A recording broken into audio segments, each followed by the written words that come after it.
Alors, salam alaikum. Aujourd'hui, on va faire un cours sur les systèmes ACAM. Alors, ce cours, il est ici normalement pour les classes deuxième STE, deuxième sciences maths P ou bien deuxième STM. Et est normalement inclus dans le module 3, la transmission de puissance avec transformation de mouvement. Alors, c'est quoi un système ACAM? Alors, pour bien comprendre les systèmes à cam, on va étudier quoi? L'utilisation des cams dans les moteurs thermiques.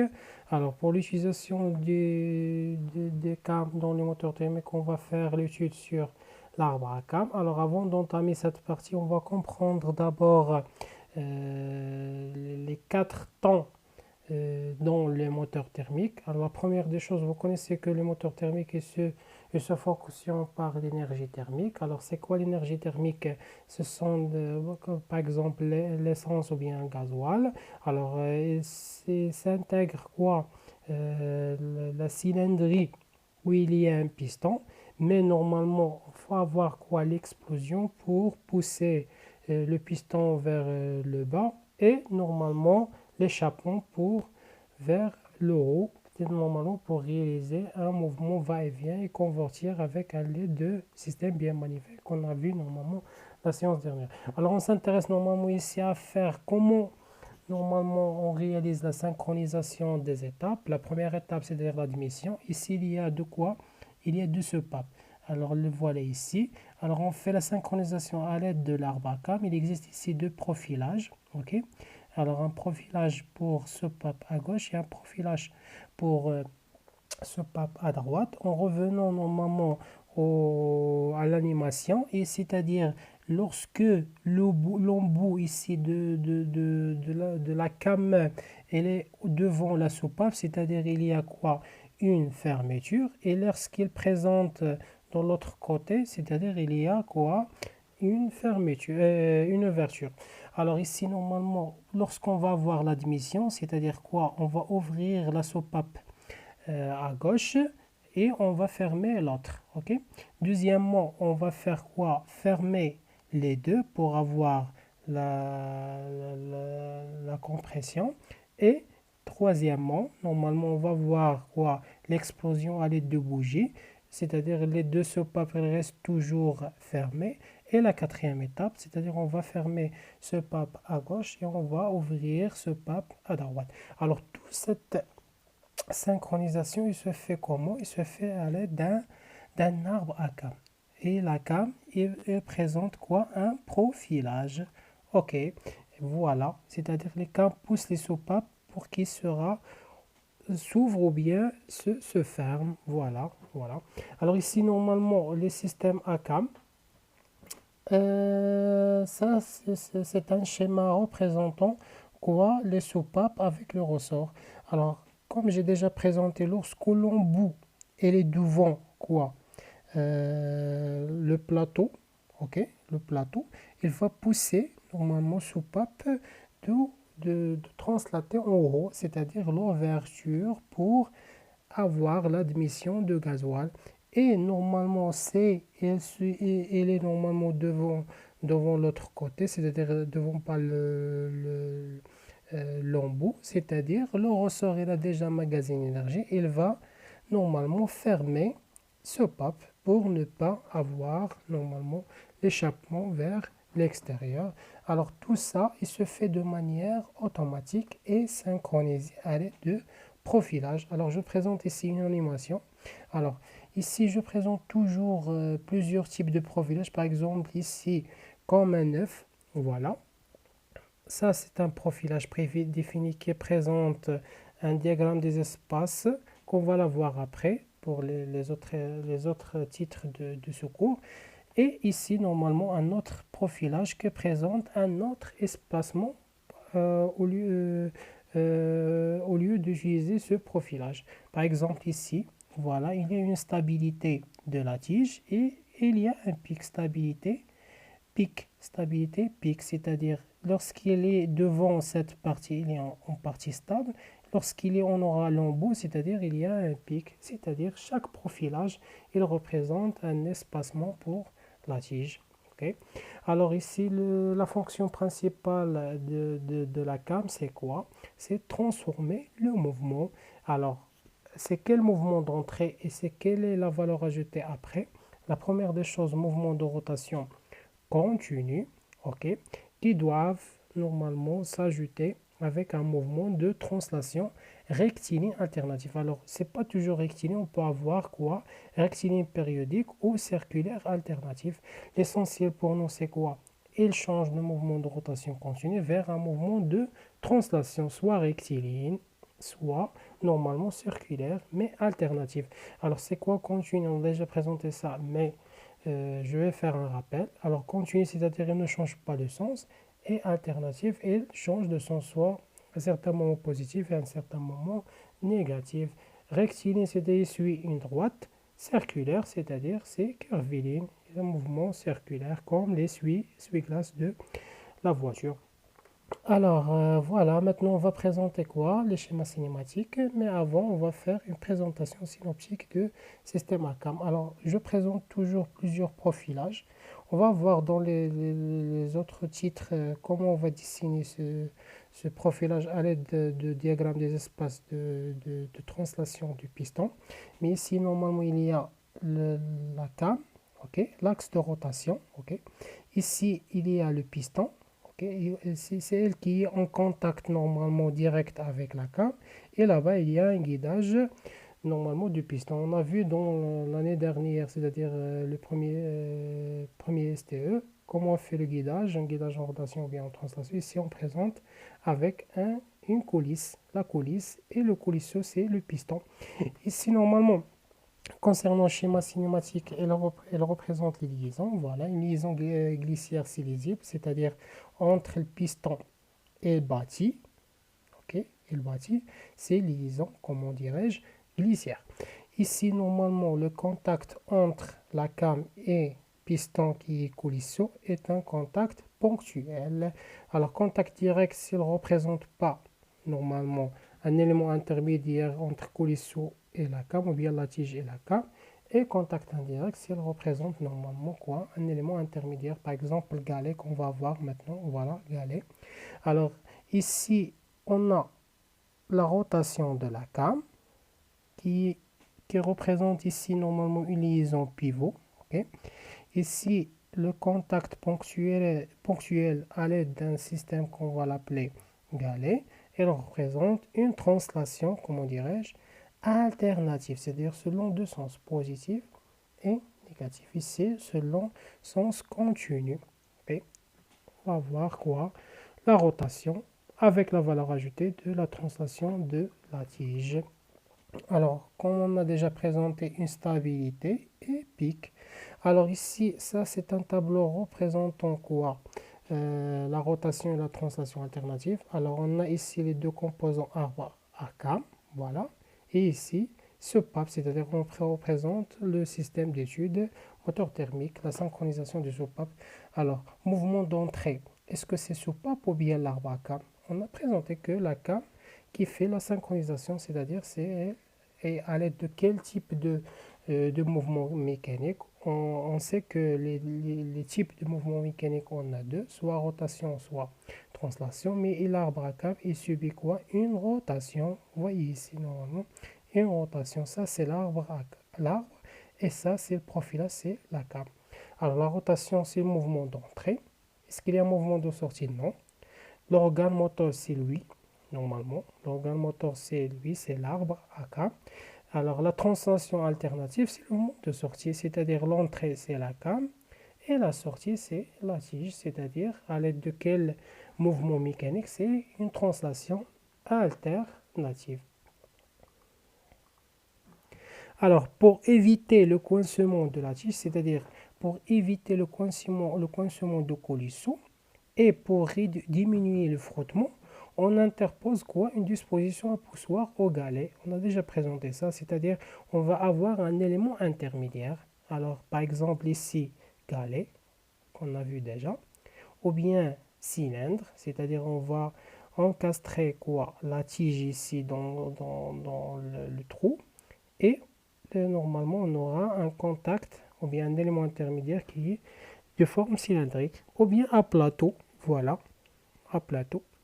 Toujours la tige elle est montée serrée dans le plateau, bien dans le cylindre. Alors, ça, c'est une synthèse, normalement, une synthèse. Alors, la came est en liaison pivot, voilà, avec le bâti, et le coulisseau est en liaison glissière avec le bâti. Alors, c'est quoi le rôle ici de ressort? Le ressort, c'est lorsqu'il, normalement, le pic, ou bien l'embout, il est devant la tige, il sera normalement pousser la tige vers le haut. Alors, le ressort, il va magasiner l'énergie et sera normalement comprimé.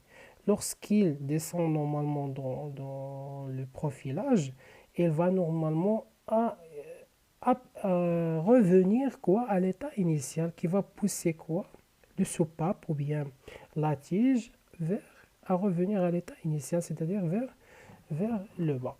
Okay. Alors ici, normalement, le contact direct, il provoque normalement du frottement. C'est pour cette raison qu'on a fait quoi? La présence quoi? Des galets, okay, ou bien des plateaux poussoirs ou bien cylindriques pour normalement diminuer ou bien réduire le frottement et protéger la tige et la came.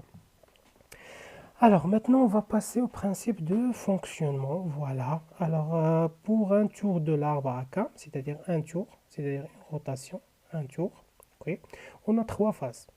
Par exemple, dans ce profilage. Dans ce profilage, c'est-à-dire si on change le profilage, on peut avoir plusieurs phases. Okay.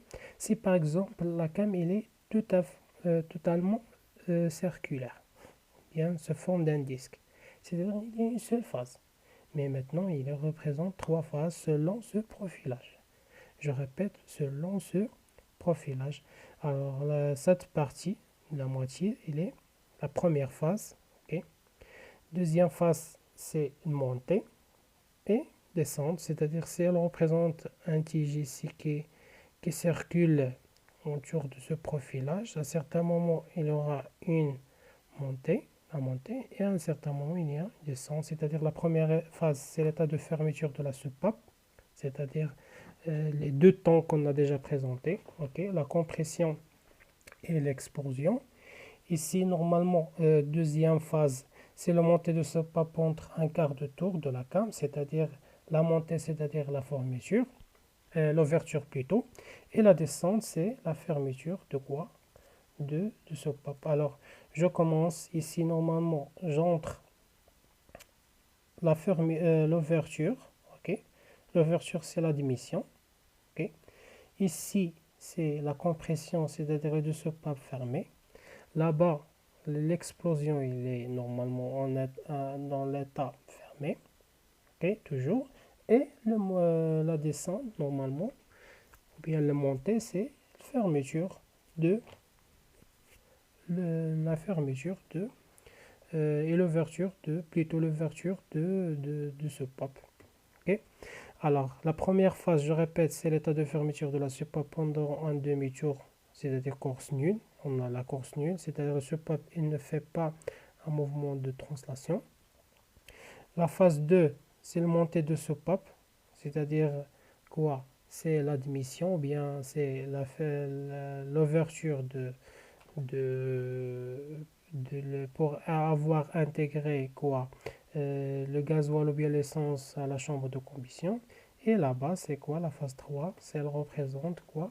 C'est aussi l'ouverture de ce pack, mais pour avoir l'échappement. Okay. Alors, d'après le profil de la came agissant sur le poisson, on identifie les trois portions participant aux trois phases. Voilà.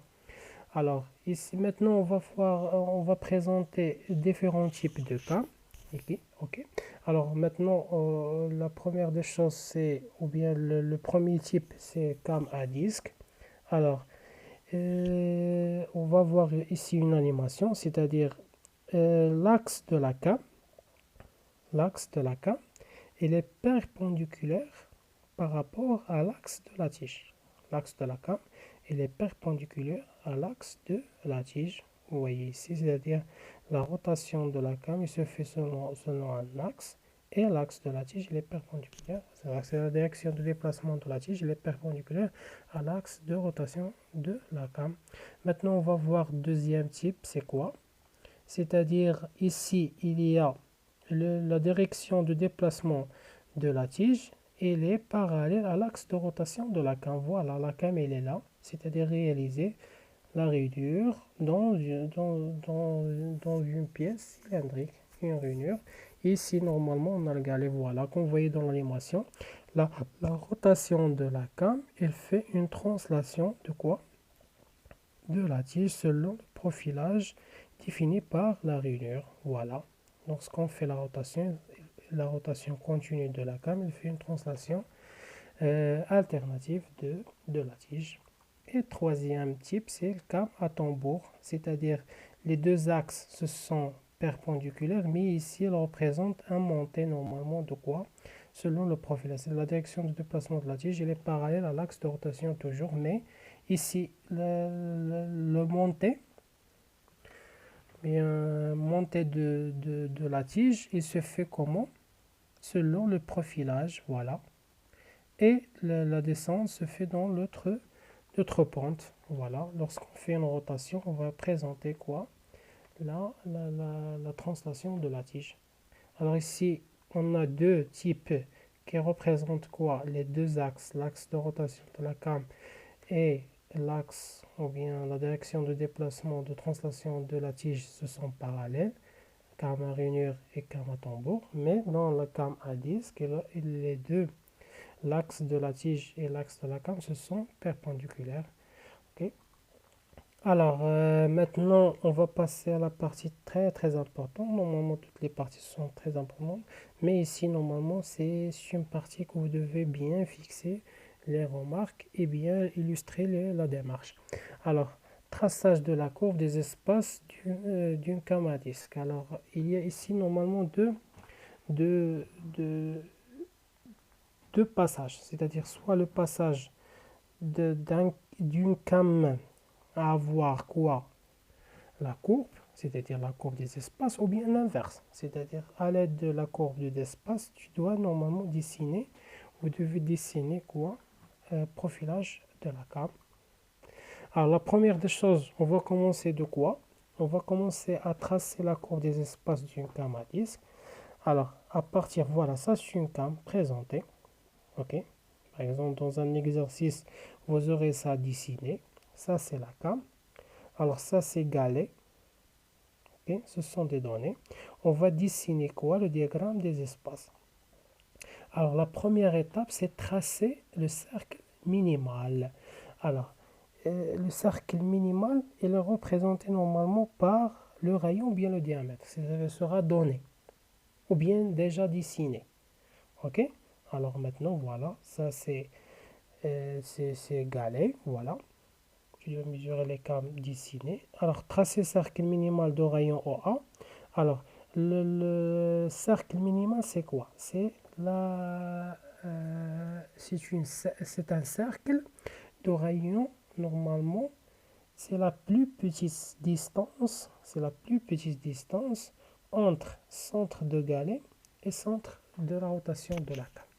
Alors, cercle minimal, c'est la plus petite distance entre centre de la came, voilà, c'est ici, et celui de galet lié à la tige. Voilà, ça c'est galet. Alors, par exemple, dans cette application, le rayon est égal à quoi? C'est 20 mm. Je prends maintenant le compas et je vais dessiner quoi? Cercle. Voilà. Alors, je répète, cercle minimal, c'est un cercle de rayon, quoi? C'est la plus petite distance entre quoi? Entre centre de la came et centre de galet. Si par exemple, on a le galet ici. Alors la distance entre centre de galet et centre de came, c'est cette distance. Et cette distance elle sera plus grande que R est égal à 20 mm, c'est-à-dire c'est pas ça le rayon de cercle minimal, mais c'est ici. Alors, c'est-à-dire, tu représentes galet dans tous les profilages et tu cherches la plus petite distance. Ou bien, il sera donné par dans l'exercice. Par exemple, ici, j'ai donné que cercle minimal est égal à 20 mm. OK? Alors, la troisième étape, ou bien deuxième étape, c'est quoi? C'est diviser cercle minimal en 12 parties égales. OK? Alors, je vais le faire. Voilà. Alors, j'ai divisé ici quoi? Cercle en 12 portions, ou bien 12 parties. 1, 2, 3, 4, 5, 6, 7, 8, 9, 10, 11 et 12. Voilà. Alors, et ensuite, je vais faire quoi? Je vais dessiner normalement les galets. Alors, c'est quoi galet? Galet, c'est une forme circulaire, c'est l'embout de la tige. Ok. Alors, j'ai déjà présenté alors je vais revenir en arrière pour bien comprendre. Voilà, on a déjà présenté que galet, il a un rayon de 5 mm. Alors, c'est-à-dire, le rayon de cercle et le rayon de galet, ce sont des valeurs données. Soit ils sont du forme dessin, c'est-à-dire tu prends la règle, tu mesures c'est quoi la distance, ou bien compas et tu prends normalement la distance, ou bien il sera normalement mentionné dans l'exercice. Voilà, maintenant on va dessiner les galets. On a déjà le rayon de galets. Voilà, ça c'est la première, deuxième, troisième et quatrième. Alors, ici les galets, comment je les dessine? Normalement, je prends toujours le même rayon des galets, ok? Et pour chaque fraction, ou bien pour chaque partie, le galet, il doit être normalement en contact ponctuel avec le galet, avec la came. C'est-à-dire, je dois normalement présenter l'axe de la came de telle façon que l'axe plutôt l'axe de galet et contact de la came, la distance sera 5 mm. C'est-à-dire comme je représente la trajectoire de quoi? De la tige. Voilà, ici normalement ça, l'axe, normalement il appartient à un segment de fraction, mais l'embout ou bien le contact entre la came et le centre, la distance est égale à 5 mm, toujours. Okay. Ici, cette distance est 5 mm, 5 mm, ainsi de suite. Lorsque je termine toutes les fractions, c'est-à-dire je dois dessiner combien? 12 galets. Voilà, je l'ai dessiné.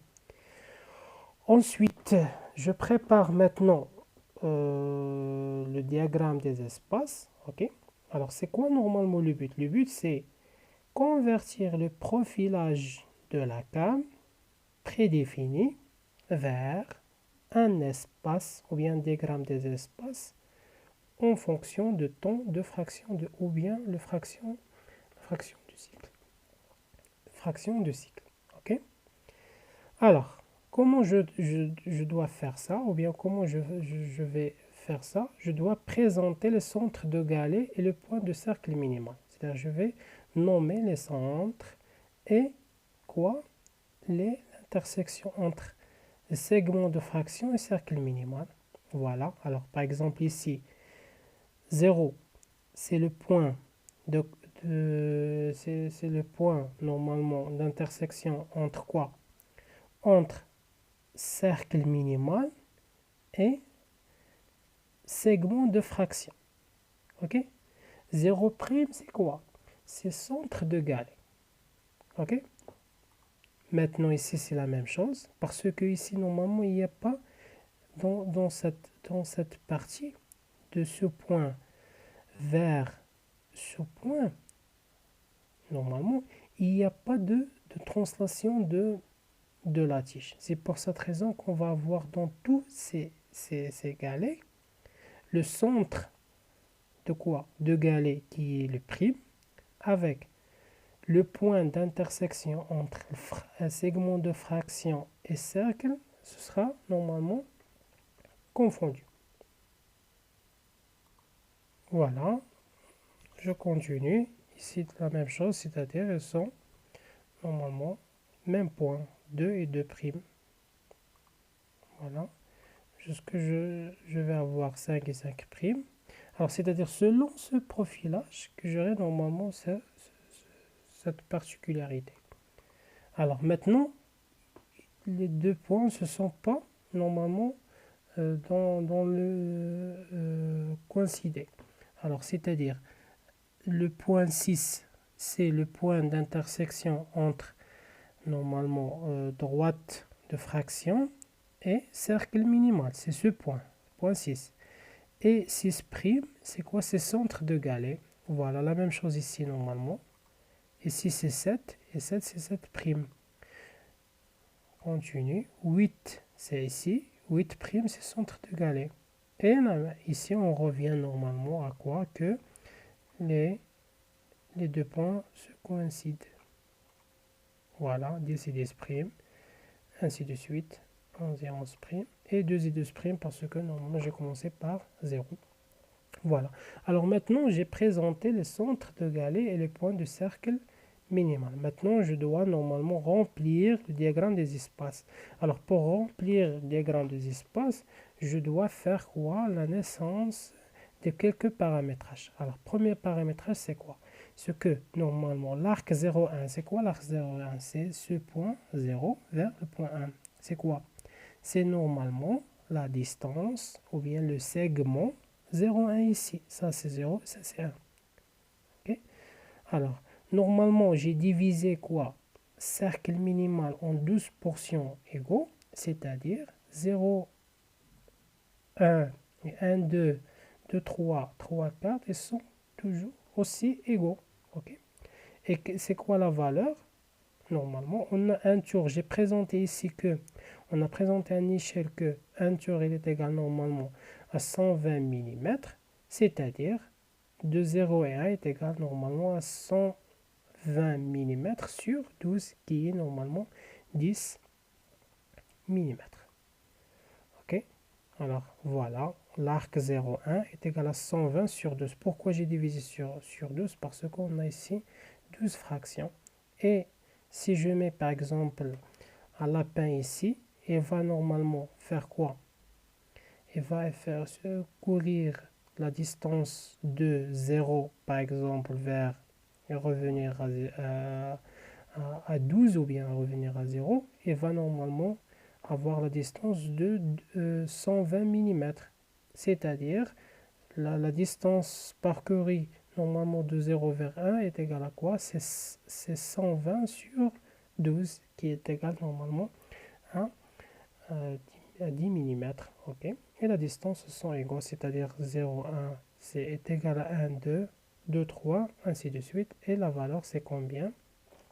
C'est 10 mm. Ok? Alors ça, c'est pas 5, c'est 10 mm. Et un cycle est égal à quoi? C'est un tour est égal normalement à 120 mm.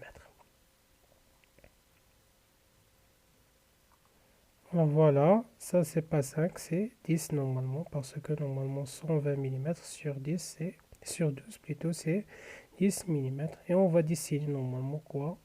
Un cycle qui est un tour avec 12 portions, ou bien 12 fractions. Ok? Alors ensuite, je vais présenter normalement l'espace, bien l'espacement, bien le diagramme des espacements. Alors, de 0 vers 5. De 0 vers 5.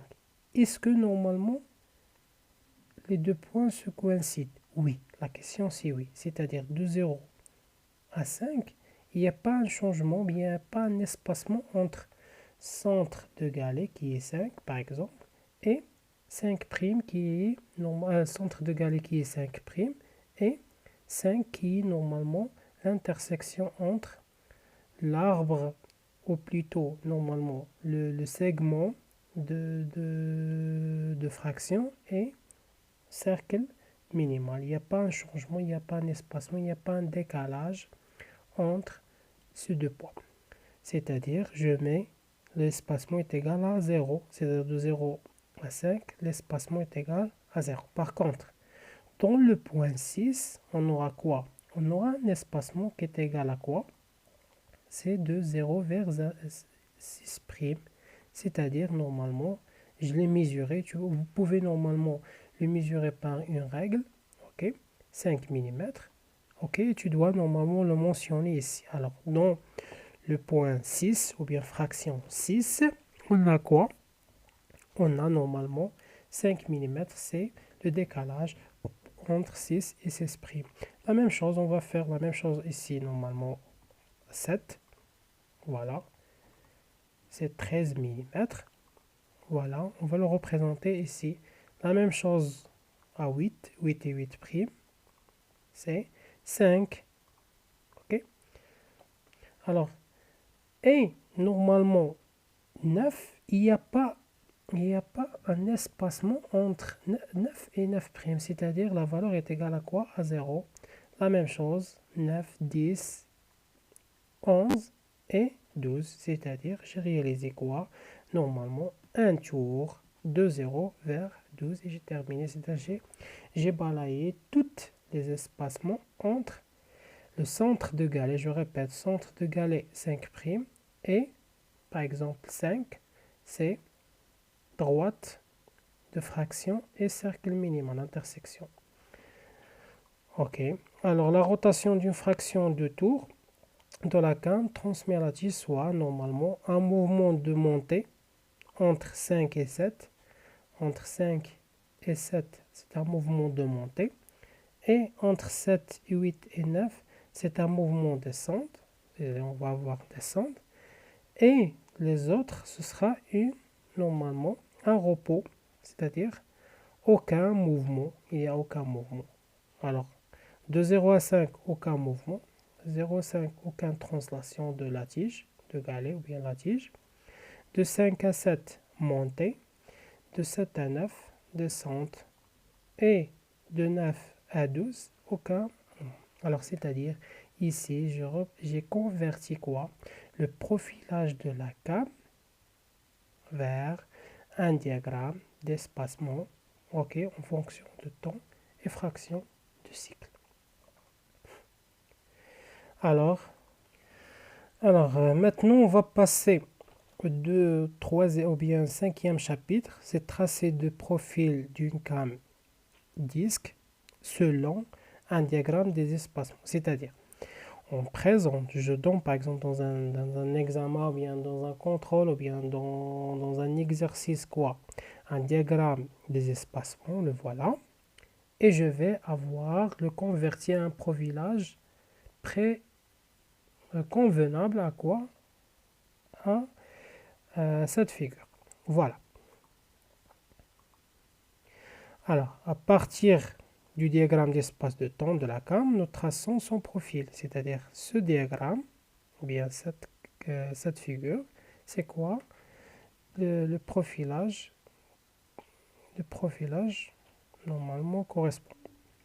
Alors, supposons que la came il est fixe et que le galet tourne autour d'elle. Alors, on va tracer quoi? Cercle minimal.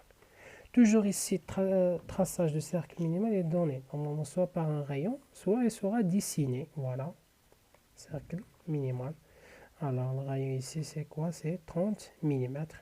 Alors, on va le diviser cercle en 12 portions, ou bien plusieurs, c'est-à-dire selon 12 ou bien 16. C'est la même chose. Ici, j'ai présenté que c'est 12. Dans l'examen, il sera normalement donné, ou bien ce graphe et sera dessiné, par exemple, sans normalement le faire vous-même. Ou bien, s'ils ont donné les données, vous pouvez le dessiner vous-même. Par exemple, s'ils ont donné le rayon minimal le rayon de cercle minimal, c'est 30.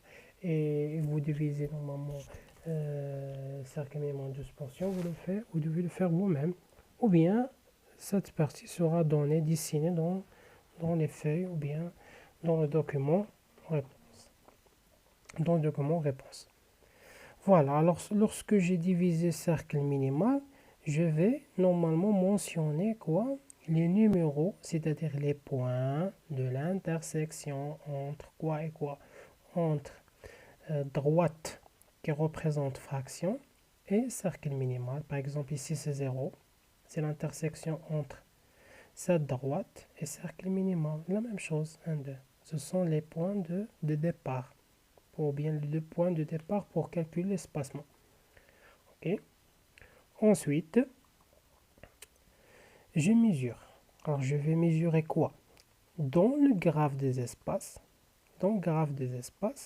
je vais mesurer la distance 0, 0', 1, 1', 2, 2', 3, 3', ainsi de suite. Et je dois normalement les reporter dans,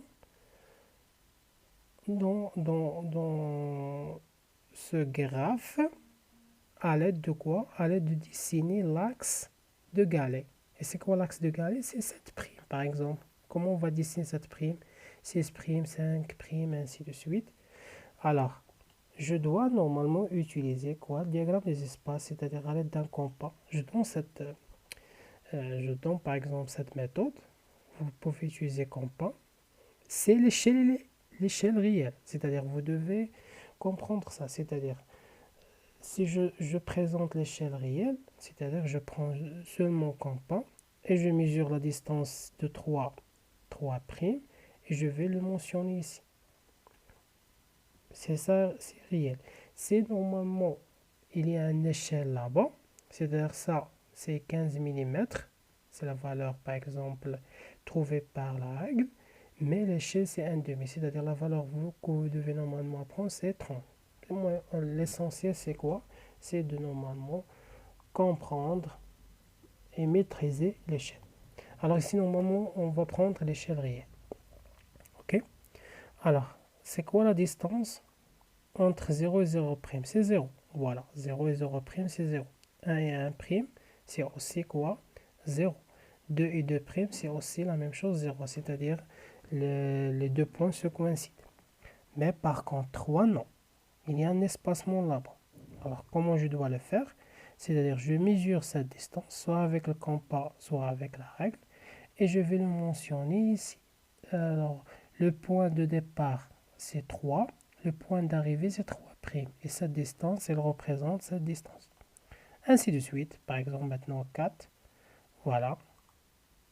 4, c'est cette distance. 5, c'est cette distance. Alors, 4, c'est cette distance. 5, c'est ça. Toujours, le point de départ, c'est quoi? C'est 4.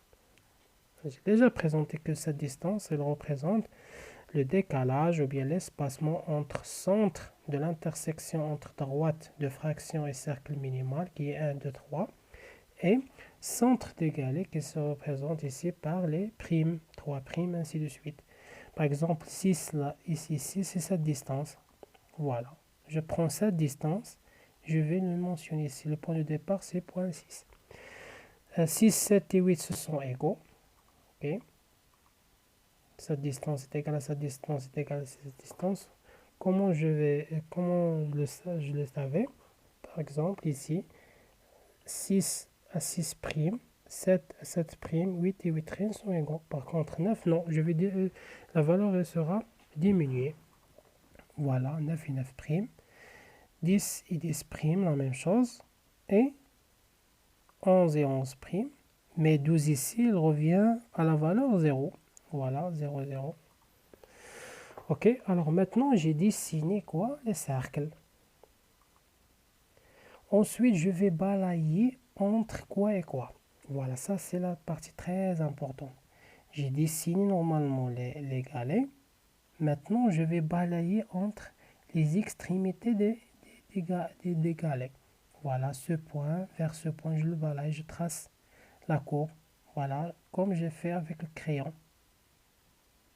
Je présente normalement juste les extrémités en bas. C'est pas les extrémités en haut, juste les extrémités en bas. Par exemple, je commence par 0. Voilà ce point. Et je prends le crayon et je vais dessiner comme ça.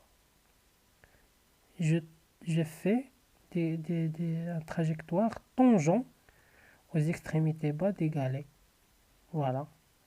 Alors je reviens. Voilà. Ok. Je vais continuer jusqu'à je reviens à l'état de départ, c'est 0. Ok. Et ça, c'est profil de la cam. Et j'ai dessiné quoi? Selon ce diagramme des espaces, le profil correspond. Voilà, et on a terminé. Maintenant, je vais présenter quelques exercices. Alors, le premier exercice, c'est ici. Alors, tracer le profilage de la cam du diagramme des espaces ci-dessous. Alors, voilà l'espace en millimètres. Ici, c'est pas, on n'a pas présenté par 0 et 1 et 2, mais ici, j'ai dessiné par et degrés, c'est-à-dire un cycle. Elle ne représente pas en millimètres, ou bien en degrés, mais à l'aide elle ne représente pas en millimètres, mais par des degrés, c'est-à-dire un cycle représente 360 degrés, par exemple, et fraction est égale à quoi? Entre 0 et 30, c'est-à-dire 1, 2, 3, 4, 5, 6, 7, 8, 9, 10, 11 et 12, c'est-à-dire 12 fractions. On va voir 12 fractions de degrés est égal à 30 et 12 fois 30 c'est 360. Alors ça, le levé de poussoir, c'est-à-dire c'est l'espace entre centre de l'intersection entre droite de fraction et cercle minimal et le centre de galet. Okay. Ça c'est épique. Voilà, si vous avez bien compris normalement la démarche, ça sera facile de dessiner ça. Okay. Ça c'est la distance par exemple pour 60 et pour 90 ça c'est Y. Alors ici j'ai présenté que le chez c'est un demi.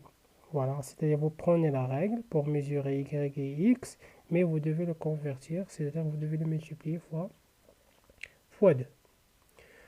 Ensuite, deuxième exercice, c'est-à-dire à l'aide de ce profilage, vous devez normalement lever. Maintenant, j'ai pas présenté, j'ai pas donné normalement la valeur de cercle minimal et, et le rayon de galet. Non, c'est à vous normalement de